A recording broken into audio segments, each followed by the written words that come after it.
जर तो पुढे चालला नाही बिझनेस तर हे सगळं बेस्ट. तर कुकीज हे आम्ही 5 स्टार मध्ये बटरनीच बनवतो. ते तूप जे आहे त्याची कॉस्टिंग येते 150 रुपये किलो.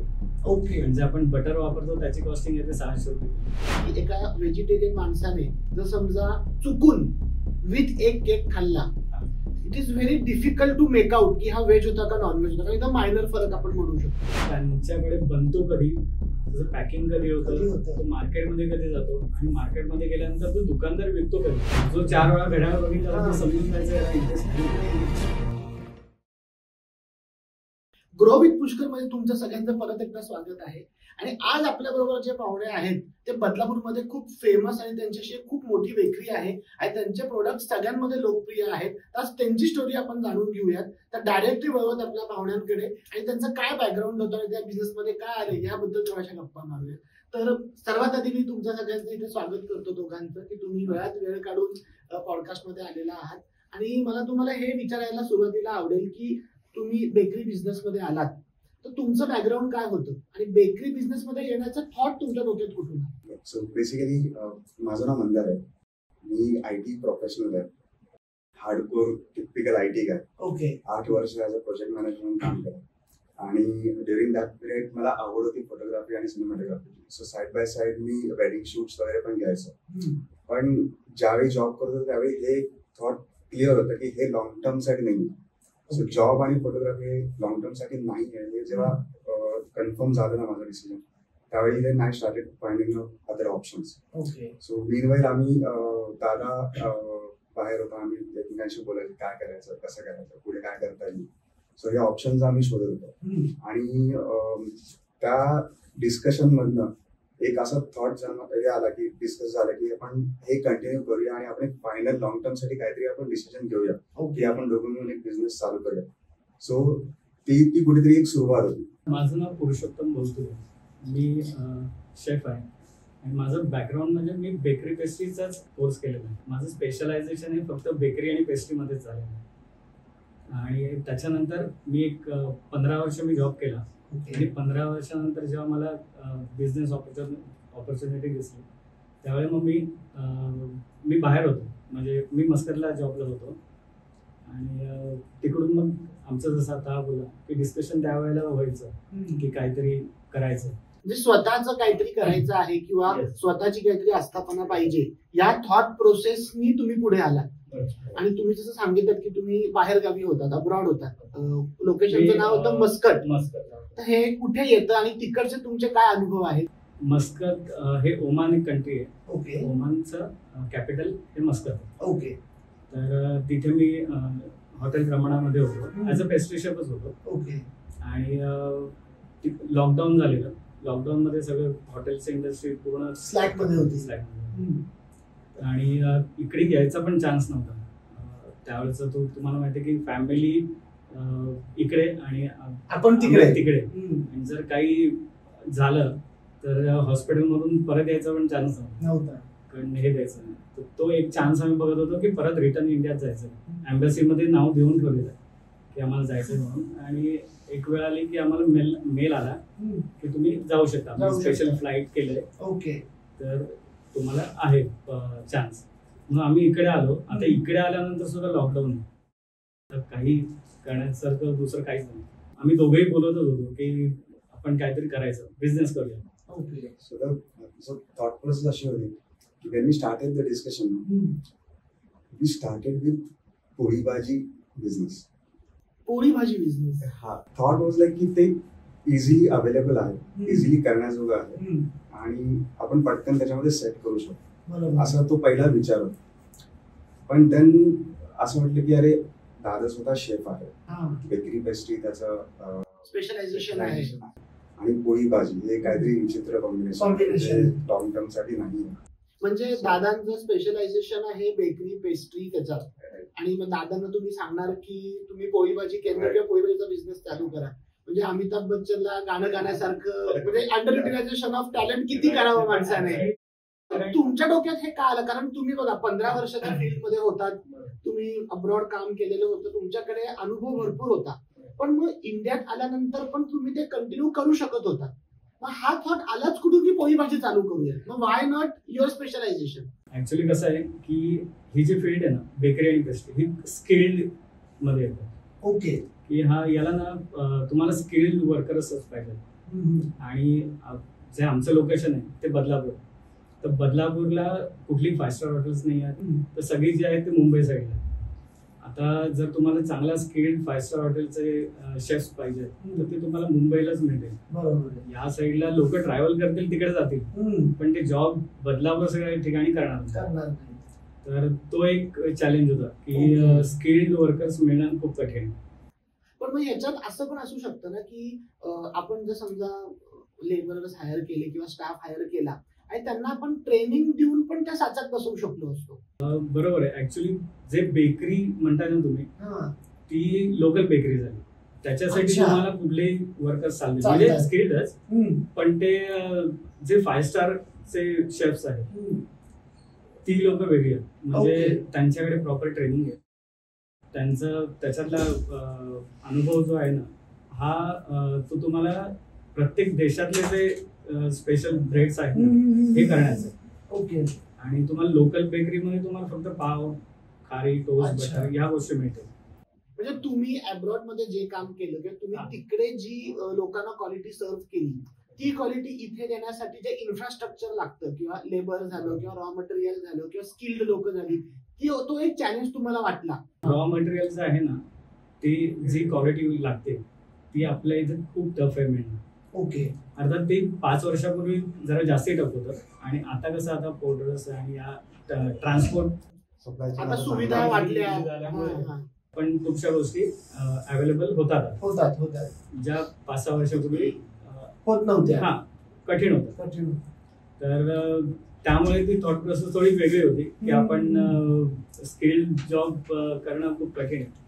आणि अजून एक असंही होतं की ना एकदम सडनली बाहेरून यायचं आणि सडनली सेटअप उभं करायचं आणि किती रिस्पॉन्स मिळेल माहिती नाही. कोविड चालू झाला होता, लिमिटेशन्स होते, ट्रॅव्हलिंग लिमिटेशन्स होते, त्यामुळे सगळंच एकदम असं होतं. पण त्या डिसिजन घेणं पटकन कॉन्फिडन्स येत नव्हता. कॉन्फिडन्स आहे कारण कोविड मध्ये खूप बिझनेसचे प्रॉब्लेम झालेले, डाऊनफॉल आला होता. आणि मग त्या कोविडच्या सिच्युएशन मध्ये हा डिसिजन घेणं की बिझनेस चालू करायचा म्हणजे असलेले बिझनेस बंद पडत होते आणि कोविड मध्ये नवीन बिझनेस चालू करायचा म्हणजे आगीतून फोफाट्यात असं नाही झालं पाहिजे आपलं म्हणून आपण विचार केला. थोडी भीती होती. पण मग पोळी भाजी केंद्र तुम्ही इनिशियली विचार केला आणि त्यातून डायरेक्ट मग तुम्ही तुमची एक चांगली बेकरी आणि कॅफे ओपन केलं. मग हा जो चेंज ओव्हर झाला हे जे ट्रान्झिशन आलं ते कसं आलं? भावाने मला सांगितलं की तुझं जे प्रोफेशन आहे ना आपण त्याच्यात ट्राय करूया. तर मी म्हणलो ठीक आहे आपण 1-2 वर्ष मी करेन इथे, पण जेव्हा बिझनेस वाढेल तेव्हा आपल्याला वर्कर्स लागणारच. ते कसं मॅनेज करणार कारण प्रत्येक जण बाहेरून इकडे येणं खूप कठीण आहे. कारण खूप जण डाऊनला जाणं म्हणजे त्यांना काहीतरी वेगळं वाटतं, सॅलरी कमी असेल किंवा ऑपॉर्च्युनिटी कमी असेल. त्या हिशोबाने नवीन बिझनेसवर पटकन विश्वास पण नाही.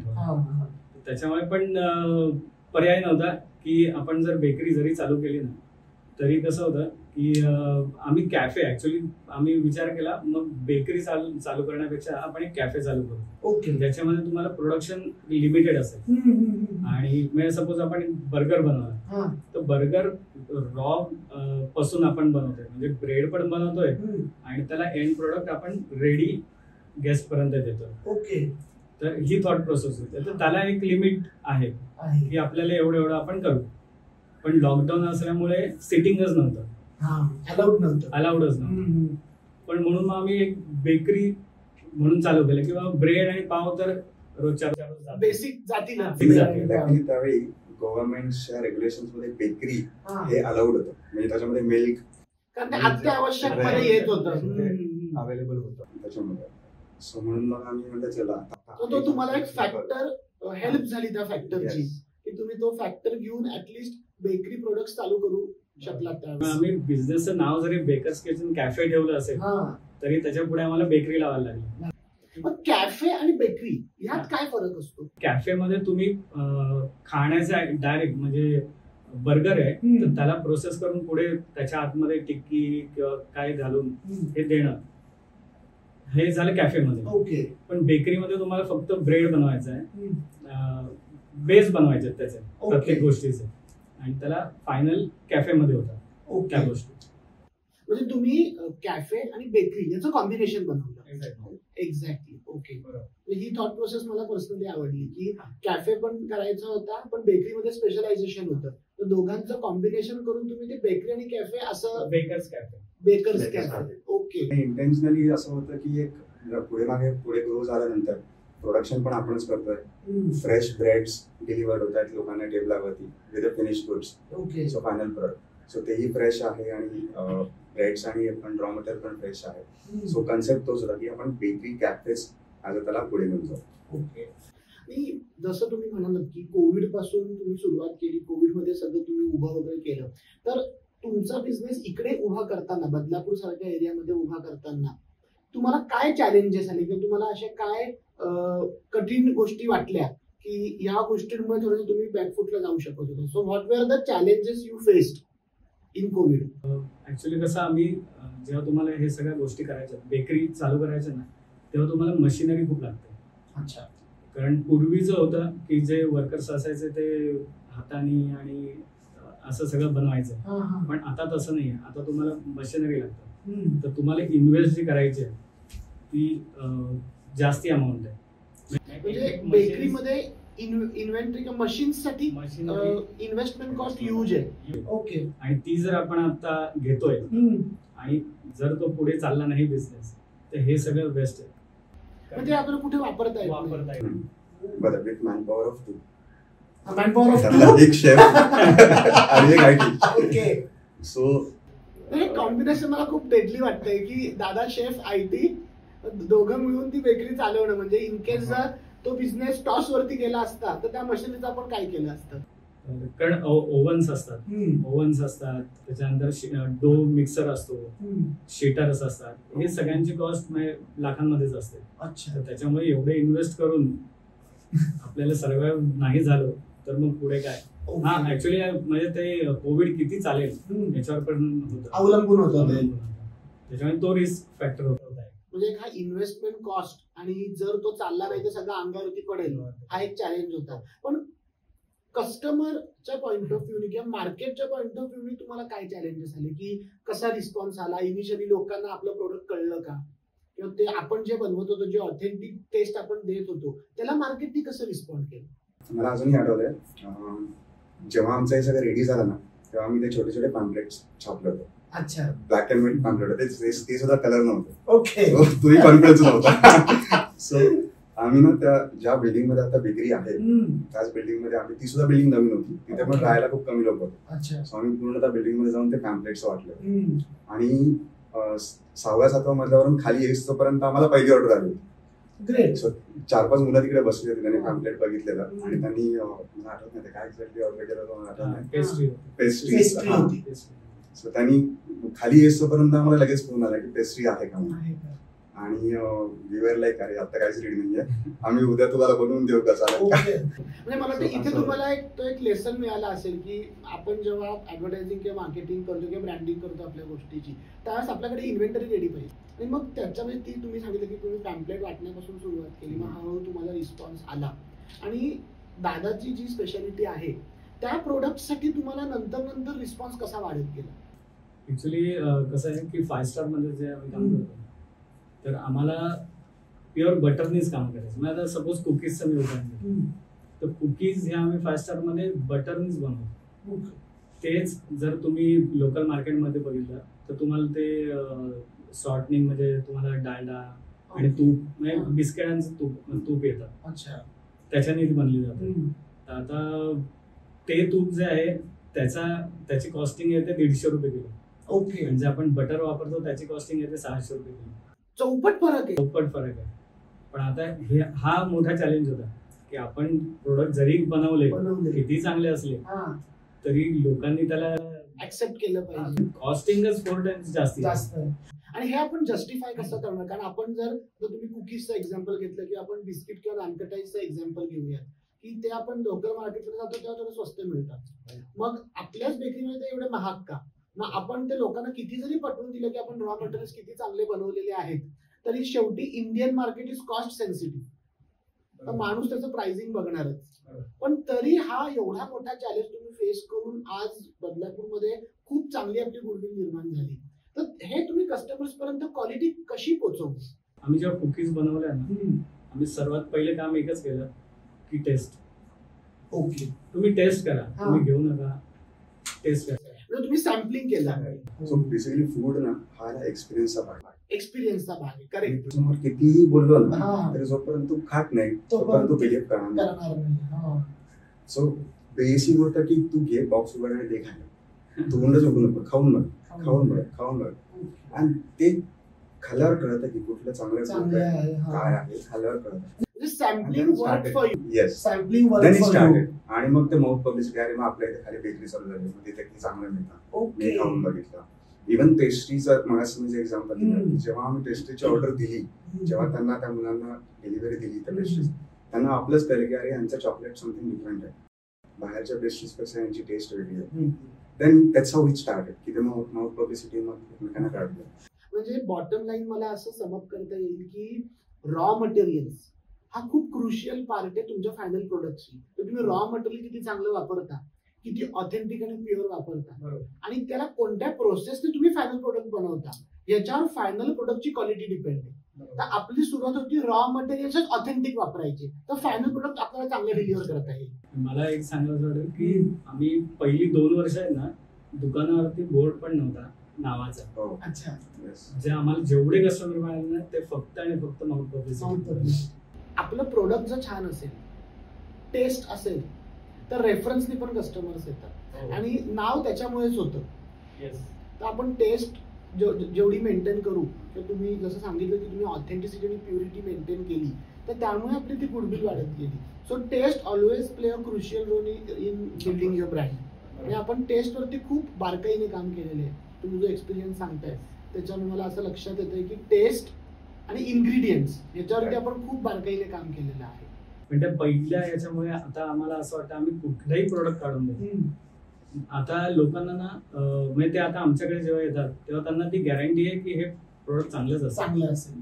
तर त्या हिशोबाने ते आम्हाला कधीच प्राइसिंग विचारत नाही की तुमची प्राइसिंग काय आहे, हे काय. आणि आता आम्ही तो तेवढे प्राइस जास्ती ठेवली पण नाही. अच्छा, आपल्याला फोकस आहे की आपल्या कस्टमरला चांगलं प्रोडक्ट द्यायचं, आणि कस्टमर आपल्या शॉप मधनं बाहेर जाताना सॅटिस्फॅक्शन घेऊन बाहेर गेला पाहिजे. कितीतरी कस्टमर्स असे आहेत की त्यांनी आम्हाला नानकडे खाल्ल्यानंतर सांगितलं लहानपणीची आठवण झाली. आता बेकरी म्हटलं की केक्स, पाव हे सगळं आलं. तर केक्स मध्ये आता केक तर खूप लोकप्रिय झाले भारतात. तुम्ही बघितलं तर केक युथ मध्ये आणि जनरली 40s-50s या एज ग्रुप मध्ये पण लोक केक मोठ्या प्रमाणावरती खात आहेत. पण त्यात माझा एक प्रश्न असा आहे की हे जे eggless cake with egg cake हा जो प्रकार आहे की अनेक ठिकाणी असं म्हणजे सांगितलं गेलंय, बिंबवलं गेलेलं आहे की केक हा विदाऊट एग बनवू शकत नाही. मग जेव्हा ब्रँड्स हे पोर्ट्रे करतात की आमच्या केक मध्ये एग नाहीये, तर ते खरंच तसं आहे का त्यात फक्त तो एक मार्केटिंग गिमिक आहे की केक व्हेजिटेरियन्सना विकला गेला पाहिजे म्हणून आम्ही विदाऊट एगचा केक विकतोय? तर नक्की हे काय आहे? व्हेज आहे. आता तुम्ही केक बनवताना जर अंड वापरलं तर अंड काम काय करतं हे आज जर आपण नीट बघितलं ना, तर अंड एक बाइंडिंग एजंट आहे. ओके. तो व्हॉल्यूम देतो, म्हणजे तो व्हॉल्यूम रायझिंग एजंट आहे. तर ह्या आणि त्याच्यामध्ये प्रोटीन आहे. अच्छा. एग योक जर आपण बघितलं तर प्रोटीन आहे. या 3 गोष्टी जर तुम्ही अंड्याच्या व्यतिरिक्त दुसरं काही वापरलं तरी त्या मिळू शकतात. असं काही हे नाहीये की अंड्याशिवाय दुसरं काहीच नाही. तर आता अशी काही गोष्टी त्यांनी शोधून काढल्या जे हाईट देईल, व्हॉल्यूम देईल केकला, बाइंडिंग देईल, आणि प्रोटीनला तर तुम्ही दूध असतं, मिल्क पावडर, हे सगळं प्रोटीन असतं. त्याच्यामुळे तुम्ही ते विदाऊट एग होऊ शकतो केक, नाही असं नाही. पण केकचं जे ओरिजिन आहे ते सगळं युरोप आणि या साईडून, तर तिकडे बेसिकली अंडच वापरलं जातं. मग तो तिकडचं असल्यामुळे ते आपल्याला असं वाटलं की त्याच्यात अंड असतंच. पण आता त्यांनी ऑल्टरनेटिव्ह पण काढले. पण मग याच्यात चवीमध्ये काही फरक पडतो का की आपण जर समजा विथ अंड केक बनवलं तर त्याची एक चव येते, आणि विदाऊट अंड जर आपण केक बनवतोय तर ती चव फरक पडतो का? ऑल्टरनेटिव्ह वापरल्यामुळे चवीत फरक पडतो का? तुमच्या स्पॉन्जीनेस मध्ये थोडा फरक पडतो. ओके. जेवढा स्पंज जो असतो ना, कारण कसं अंड जेव्हा व्हॉल्यूम देतं तेव्हा त्याच्या ते मॉइश्चर पण होल्ड करतं. अच्छा. त्याच्यामुळे तो स्पॉन्जनेस राहतो त्याच्यात. पण तेच जर तुम्ही अल्टरनेट समजा मिल्क यूज केलं तर मिल्क कसं थोडं हेवी असल्यामुळे तुमचा हलका डेन्स राहतो. याला कलर लवकर येतो केकला, पण तो तेवढा स्पॉन्ज राहत नाही जेवढा अंड्यामध्ये राहतो. म्हणजे व्हेजिटेरियन्स जेव्हा केक खातात किंवा व्हेजिटेरियनसाठी जे ऑप्शन्स आहेत, जे ऑल्टरनेटिव्ह भारतात आल्यानंतर इंडियन मार्केटच्या हिशोबाने ते केक क्युरेट केले गेले. तर चवीमध्ये आपण म्हणू शकतो की थोडाफार फरक आपल्याला जाणवतो. पण मग समजा आता जनरली असं करत नसतील, आपण असं पकडूया, पण जर समजा कोणी केक मध्ये अंड घातलं आणि तो आपण एगलेस म्हणून जर विकलं तर जो व्हेजिटेरियन कन्झ्युमर आहे त्याला हे कळेल का? काही वेळेला कळू शकतं हे वासामुळे, पण जसं म्हणजे अंड्याला जर आपण सेपरेट केलं की त्याचा एक व्हाईटपणा वेगळा केला, एक योगपणा वेगळा केला, तर वास जो असतो ते एक योगला असतो, एक व्हाईटला नसतो.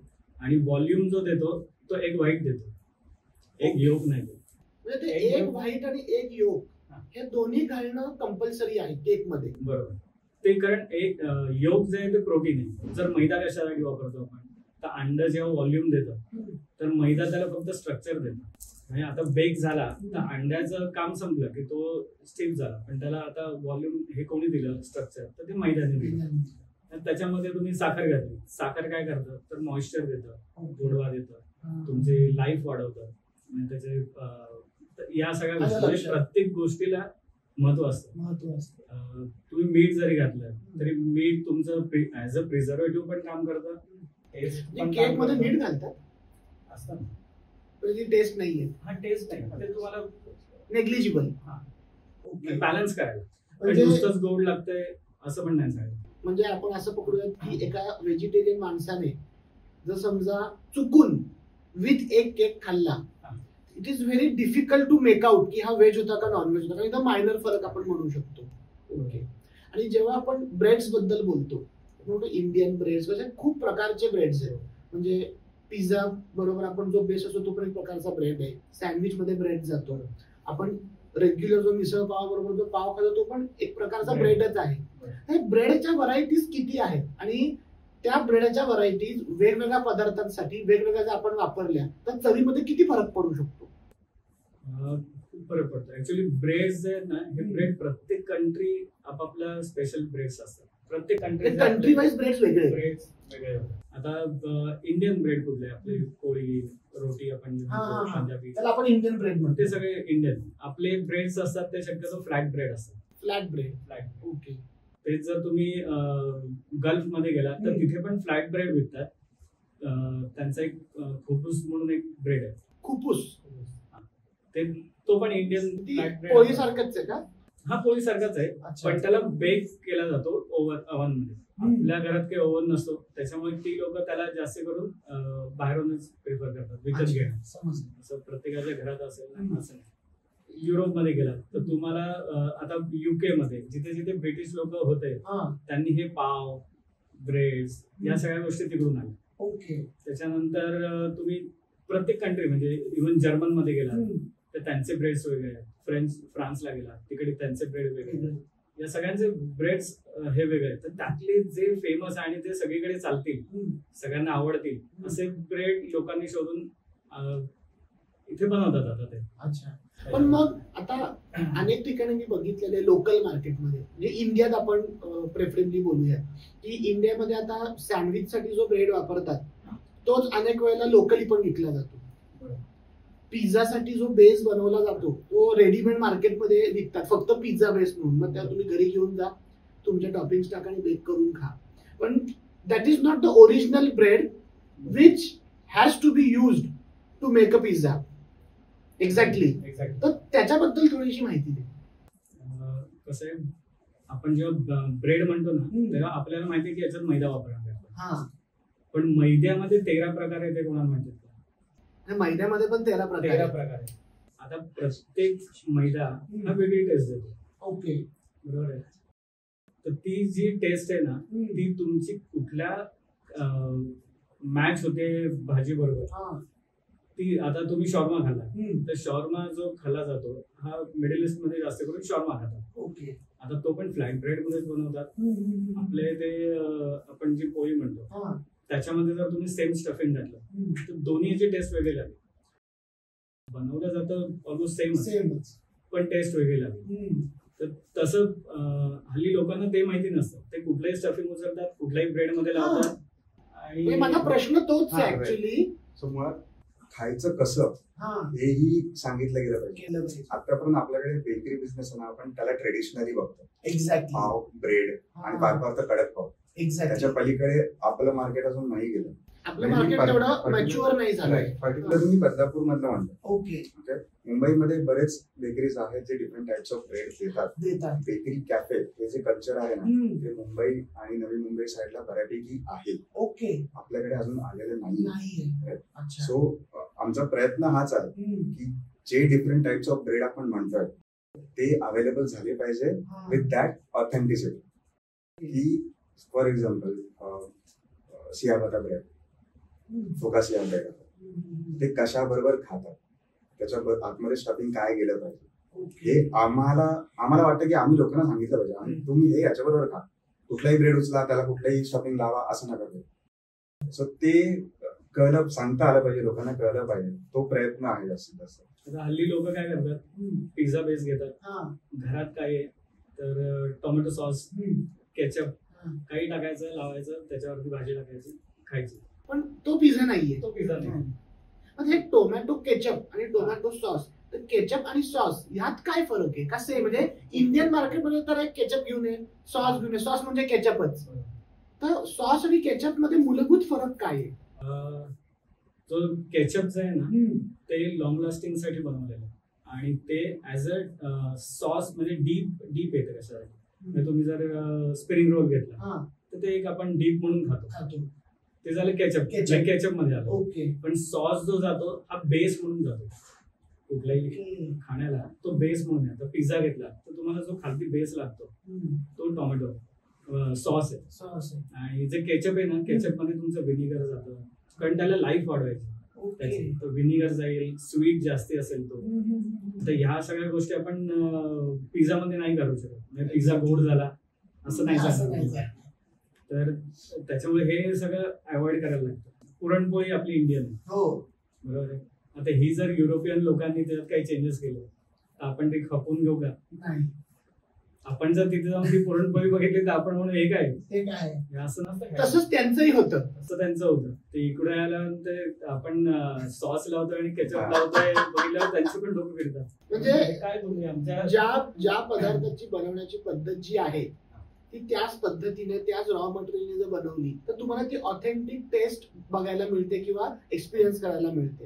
पण मला वाटतं की बरेचसे पदार्थ किंवा बरेचसे क्युझिन्स असे आहेत जे इंडियामध्ये येऊन बदलले. जसं चायनीज बदललं किंवा अनेक गोष्टी बदलल्या.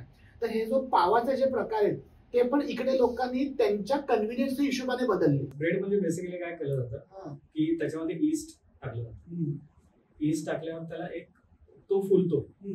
फुल्यावर तो बेक झाला की त्याला एक स्पॉन्जीनेस येतो. ओके. तो स्पॉन्जीनेस जर तुम्ही त्याला टोस्ट नंतर रोस्ट केलं, टोस्ट केलं तर तो तुम्हाला एक क्रंचीनेस देतो. ओके. तेच तुम्ही जर पोळी आणि या गोष्टी आहेत ना त्या कडक होतात.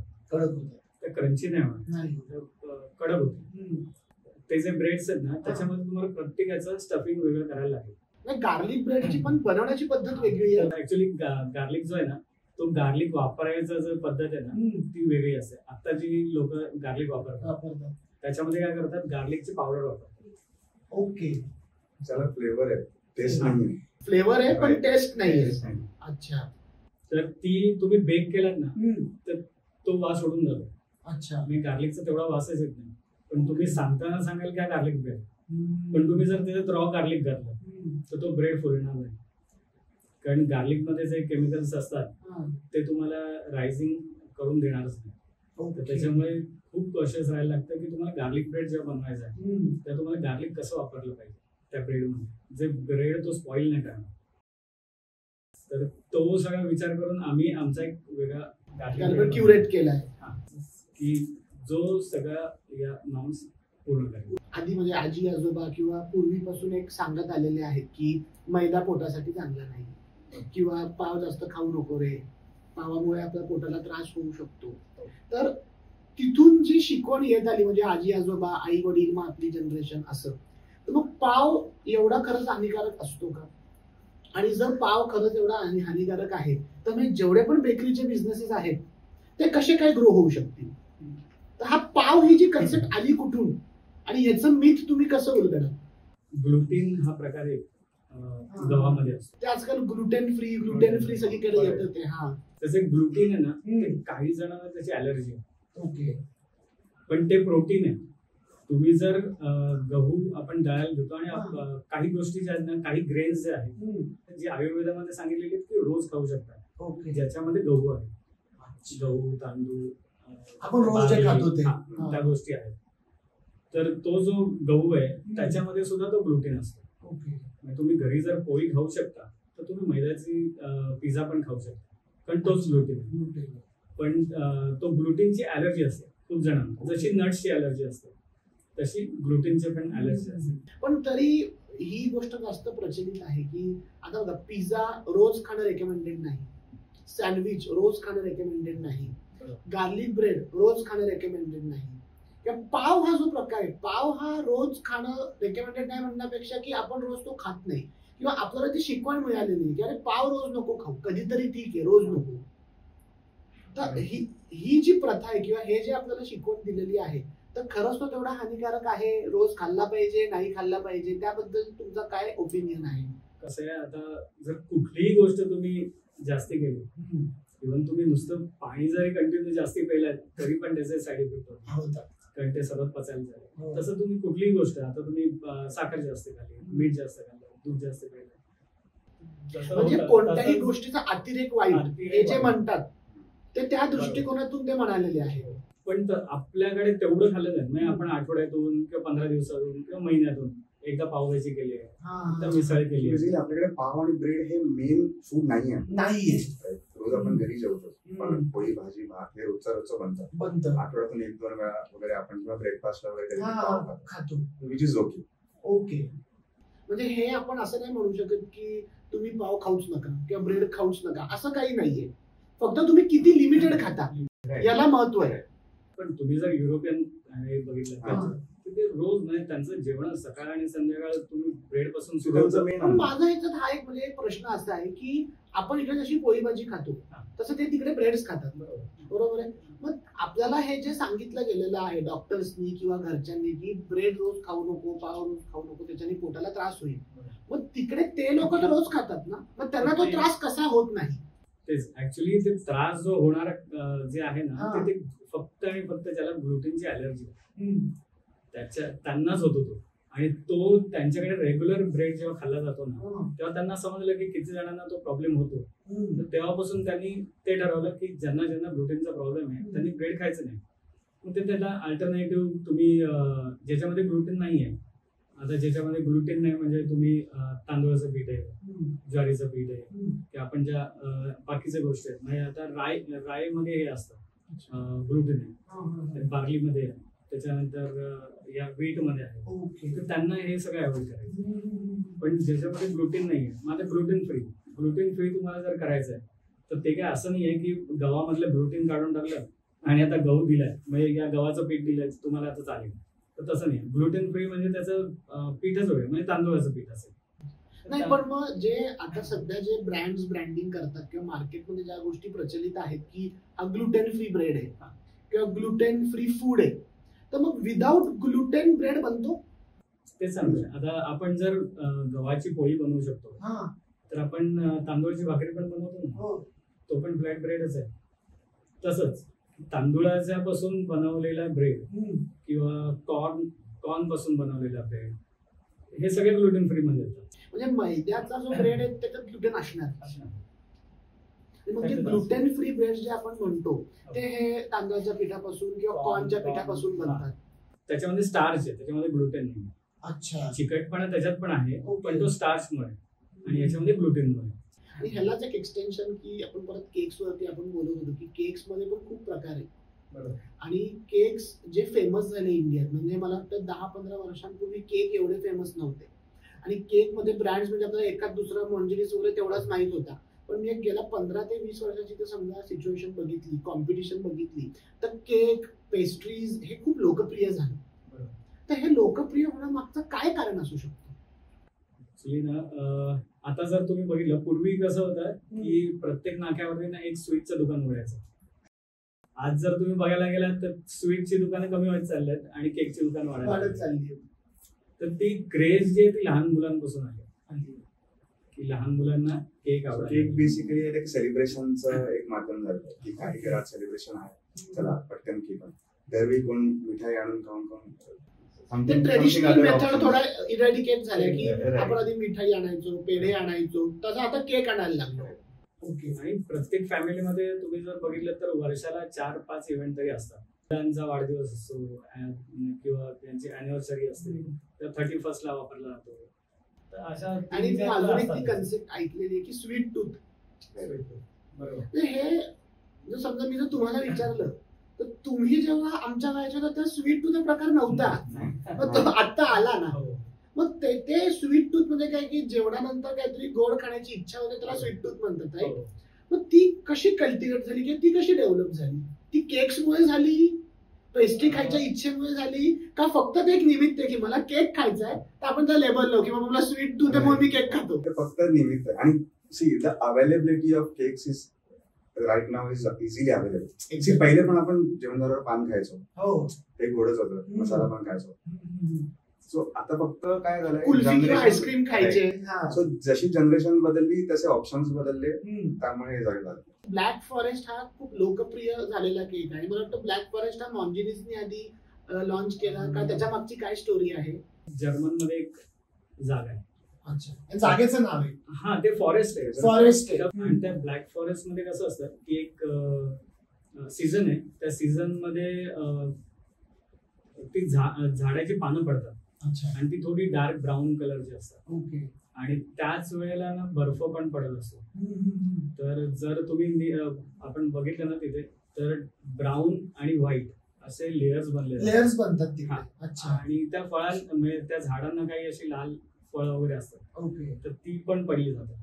तर तो एक ट्रेंड बघून त्यांनी याचा एक केक बनवला की ज्याचा स्पॉन्ज असेल तो डार्क असेल आणि त्याचं क्रीम म्हणजे बर्फ म्हणून त्यांनी एक आईस्क्रीम क्रीम.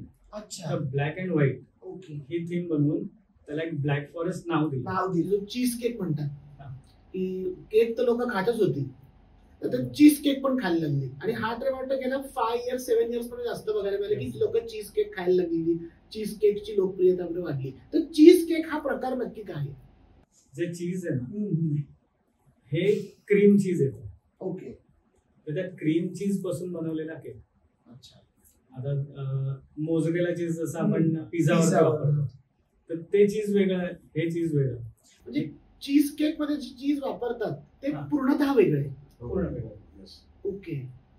आणि त्याची टेस्ट काय वेगळी असते किंवा त्याचं प्रिपरेशन काही वेगळं आहे का? तो कसं खाल्लं पाहिजे, पद्धत काय आहे? त्याच्यावरती ना सॉस टाकले जातात. एक तर केक बनवतात म्हणजे चीज केक आपण जेव्हा बनवतो तेव्हा आतमध्ये काही जण फ्लेवर युज करतात, पण जास्ती करून त्याच्या वरती फ्लेवर टाकले जातात. म्हणजे चेरी असेल तर चेरी कंपोज म्हणतो आम्ही त्याला, ते चेरी कंपोज वापरतात, स्ट्रॉबेरी वापरतात, सॉस जे सॉस बनवले जातात ते चीज वरती घातले जातात. आणि मग त्याला तसं खायला जातात. म्हणजे त्याला बेस जो असतो तो बेस असतो तो कुकीजचा क्रम असतो. आपण जे बिस्किट्स खातो ना, तर कुकी क्रम खालती वापरला जातो, त्याच्यावरती चीज फिलिंग जातं. कारण जर तुम्ही काही खालती काही वापरलं नाही ना तर ते चिकटेल. अच्छा. त्याच्यासाठी एक क्रम वापरला जातो, त्याच्यावरती चीज टाकलं जातं. आणि मग फ्लेवर म्हणून तुम्हाला जो पाहिजे तो. ब्लूबेरी चीज केक आणि रेड वेल्वेट चीज केक हे दोन खूप जास्त फेमस झालेले फ्लेवर्स आहेत, राईट? मग त्याचं पण प्रिपरेशन सेम आहे का? त्याचा काही फ्लेवर्स मध्ये फरक आहे? प्रिपरेशन नाही, तुम्हाला चीज फिलिंग जे असतं ते सेमच वापरलं. ओके. पण ब्लूबेरी जो चीज केक आहे याच्यात कुठलाही स्पॉन्ज नसतो. जसं मी तुम्हाला म्हणलो खालती बेस जो आहे तो बिस्किटचा वापरला. पण तेच जर तुम्ही रेड वेल्वेट चीज केक किंवा असं काही असेल ना तर त्याच्यात स्पॉन्ज वापरला जातो. ओके. तो विथ स्पॉन्ज केक आहे चीज, आणि हे विदाउट स्पॉन्ज. तुमच्याकडे असे काय अनुभव आहेत सांगण्यासारखे की लोकांनी अनेक वेळेला चीज केकला कोणत्या गोष्टीने मिसइंटरप्रिट केलं, किंवा तो जसा तुम्ही म्हणता की फ्रोझन खाल्ला पाहिजे, किंवा त्याबद्दल तुम्ही काय कस्टमर एक्सपिरियन्स सांगू इच्छिता? Youth is very up to date, they know everything. So ते जेव्हा शॉप मध्ये येतात ना, त्यांना माहिती असतं त्यांना काय पाहिजे. ओके, फक्त युजली त्यांचा क्वेश्चन असतो की हे फ्रेश आहे की नाही, किंवा हायजीन नाही की नाही, हे मेंटेन केलं असं असतं. So there are two type of cheese cake. एक असतो बेक चीज केक आणि एक असतो फ्रोझन चीज केक. आपल्याकडे आहे तो फ्रोझन चीज केक आहे. So frozen is going to be frozen. तुम्ही तुला असं फ्रेश नाहीच देऊ शकत, कारण तो सेटच झालेला नाही. त्याला मला आदल्या दिवशी बनवून त्याला फ्रोझन करायलाच पाहिजे. आईस्क्रीम असतं तसं, आईस्क्रीम कसं असतं त्याला, ते तू मेल्ट झाल्यावर कसं खाशील तो ते. सो हे अंडरस्टँडिंगचा एक भाग आहे. फ्रोझन चीज केक हा मी तुला हार्डच द्यायला पाहिजे. मग फ्रोझन चीज केक जर आपण समजा फ्रीज मधून बाहेर काढला आणि आपण तो खाल्ला, तर तो फ्रीजच्या बाहेर किती वेळ राहू शकतो? नाही, ते क्लायमेट वरती डिपेंड. अच्छा, तुम्ही म्हणजे नक्की कुठे खाताय तो. काही जण कार मध्ये खातात, कार मध्ये एसी चालू आहे, त्याची लाईफ 1 तास असेल. ओके, पण तो जो तुम्ही ओपन मध्ये खाल्ला तो अर्धा तासात. आणि ह्यालाच एक एक्सटेन्शन की मी इंडियन फॅमिलीज किंवा इंडियन होम्स मध्ये बघितलंय की आपण केक आणतो, 12 वाजता समजा केक आणला, तो कट केला, आपण 2-3 पीसेस खातो आणि तो केक फ्रीज मध्ये सरकवतो. बरोबर. तर फ्रीजवर आपण खूप जास्त डिपेंड आहोत इंडियन होम्स.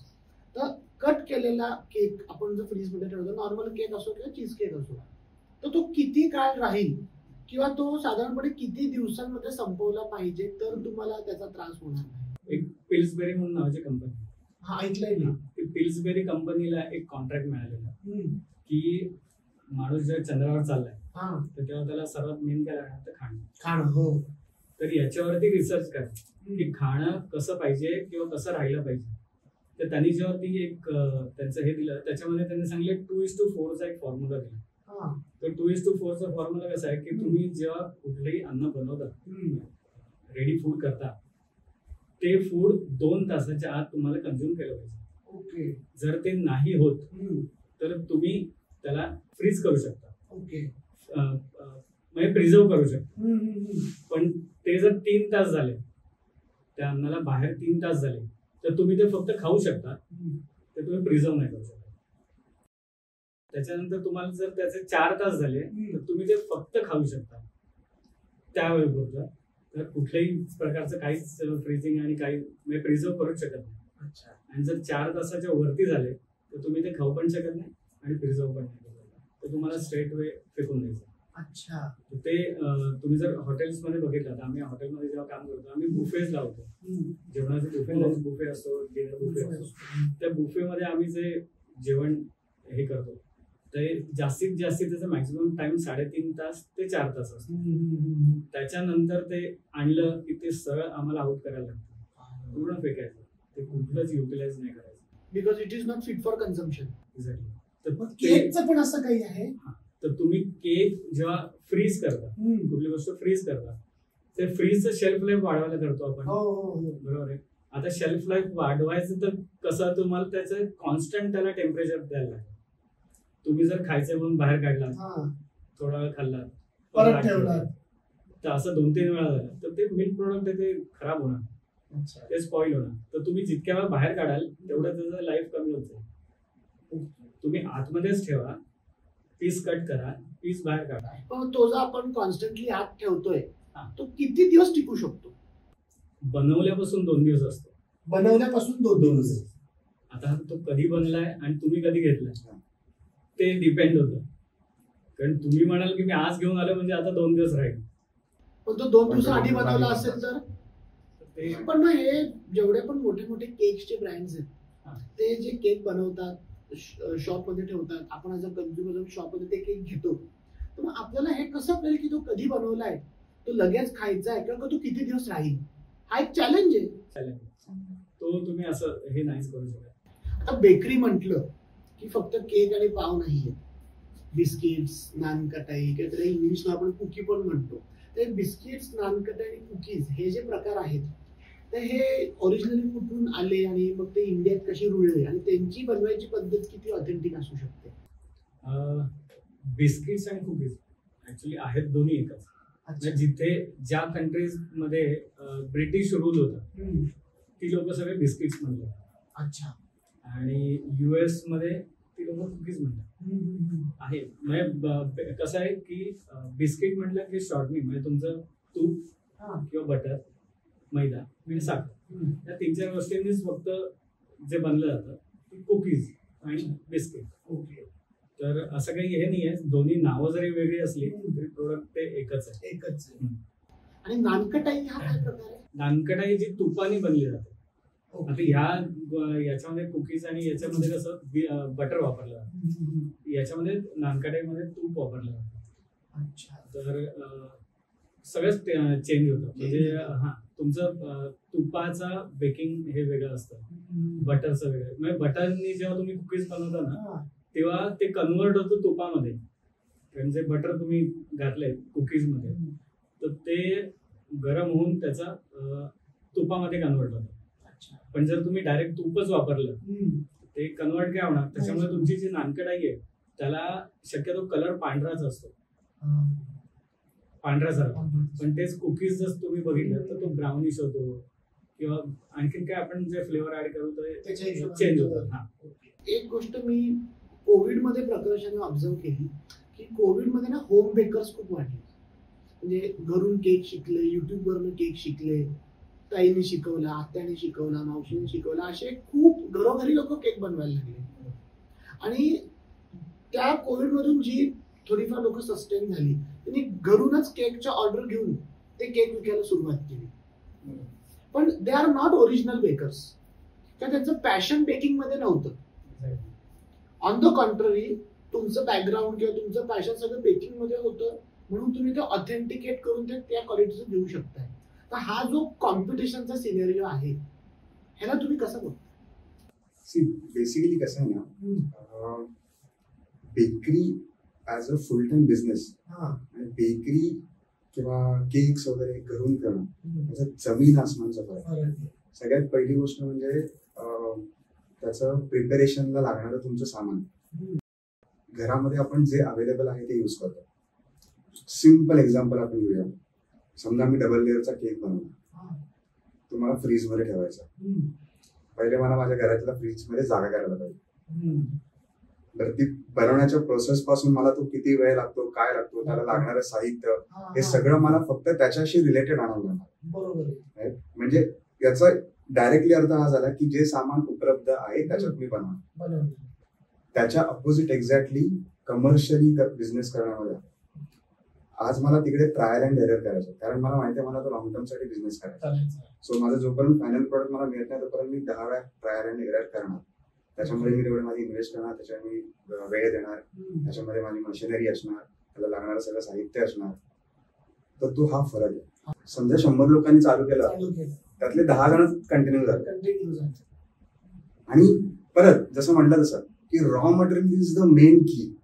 आज आपण समजा चीज केक बनवायला गेलो तर चीज केक बनवण्यासाठी जी चीज वापरली जाते, आता मॅस्कोपन चीज आहे किंवा क्रीम चीज वगैरे जे काही टाइप्स चीज आहेत ते कमर्शियली विकत घेणं तुम्हाला वेगळं पडतं आणि घरात काम करताना, घरात बनवताना त्याचं कॉस्टिंग वेगळं पडतं.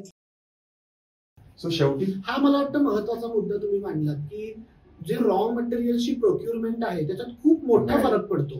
कारण मी कमर्शियली मी बल्क मध्ये घेतोय ना. एक्झॅक्टली. मला कॉस्टिंग डिफरंट पडतं. घरात करताना मला कॉस्टिंग डिफरंट पडतं. सो मी त्याच्यामध्ये ट्रायल अँड एरर नाहीच करणार, कारण मला माहिती आहे महाग पडणार आहे, मला नाही परवडणार आहे. सो ह्या जो आहे ना इथे ते लिमिटेशन्स आहेत. आणि मला असं पण वाटतं याच्या मागे की अनुभव खूप मॅटर करतो.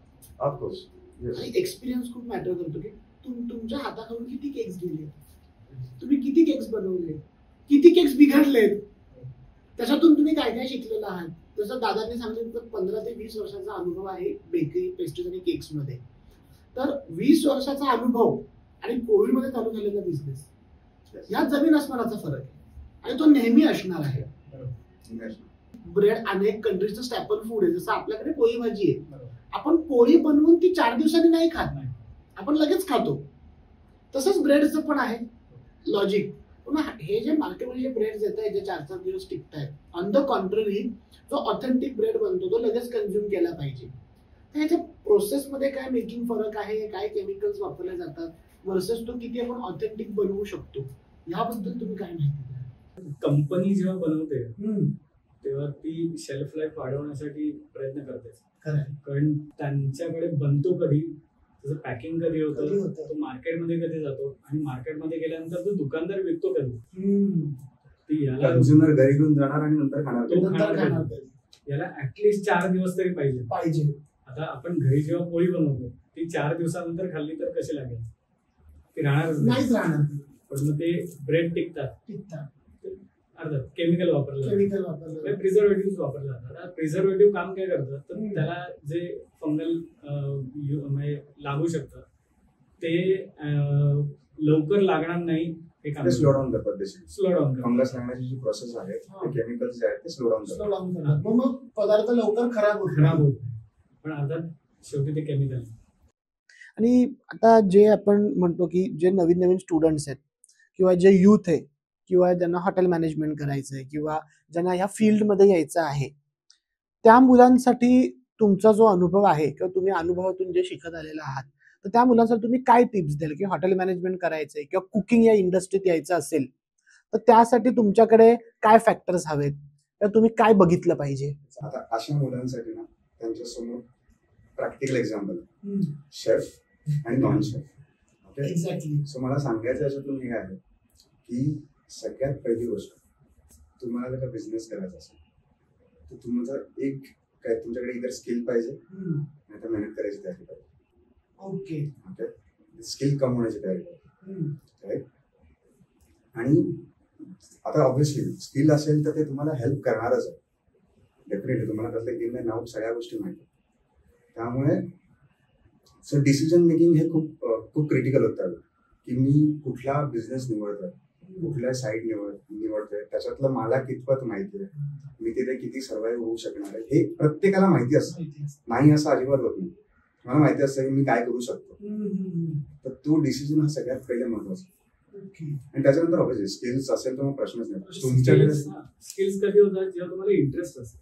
तुम्हाला इंटरेस्ट आहे ना, आता तुम्ही जर आमच्या हॉटेल्समध्ये खूप ट्रेनिंग्स येतात, आता तुम्ही त्यांना बघून एक दिवस जर त्यांच्याबरोबर काढलं तर तुम्हाला समजेल की हा पुढे काय करायचं. एक्झॅक्टली. आपल्याला डिटर्मिनेशन आणि कन्व्हिक्शन समजतं माणसाचं. त्याला आवड असते ना, तो कधी घड्याळ बघत नाही. एक्झॅक्टली. की मला किती वेळ लागतोय, जो 4 वेळा घड्याळ बघितला ते समजून जायचं याला इंटरेस्ट नाही. तर त्यांना परत हॉटेल जर तुम्ही म्हणलं ना तर त्याच्यामध्ये खूप पार्ट्स आहेत. म्हणजे फक्त कुकिंग मध्ये जर बघितलं तुम्ही तर त्याच्यामध्ये कितीतरी किचन आहेत. म्हणजे आता माझं बेकरी पेस्ट्री हे एक किचन, एक कोल्ड किचन येतं, कॉन्टिनेंटल येतं, इंडियन येतं, चायनीज आहे, जॅपनीज आहे, अशी व्हरायटी. हे फक्त म्हणजे आपण असं म्हणू शकतो की मला जर समजा जेवण बनवायची आवड आहे किंवा मला जेवण खूप चांगलं बनवता येतं, that is not enough for being a good chef. म्हणजे मला जर एक चांगला शेफ बनायचं असेल तर मला जेवण बनवता येतं म्हणून मी हॉटेल मॅनेजमेंट करू असं नाहीये.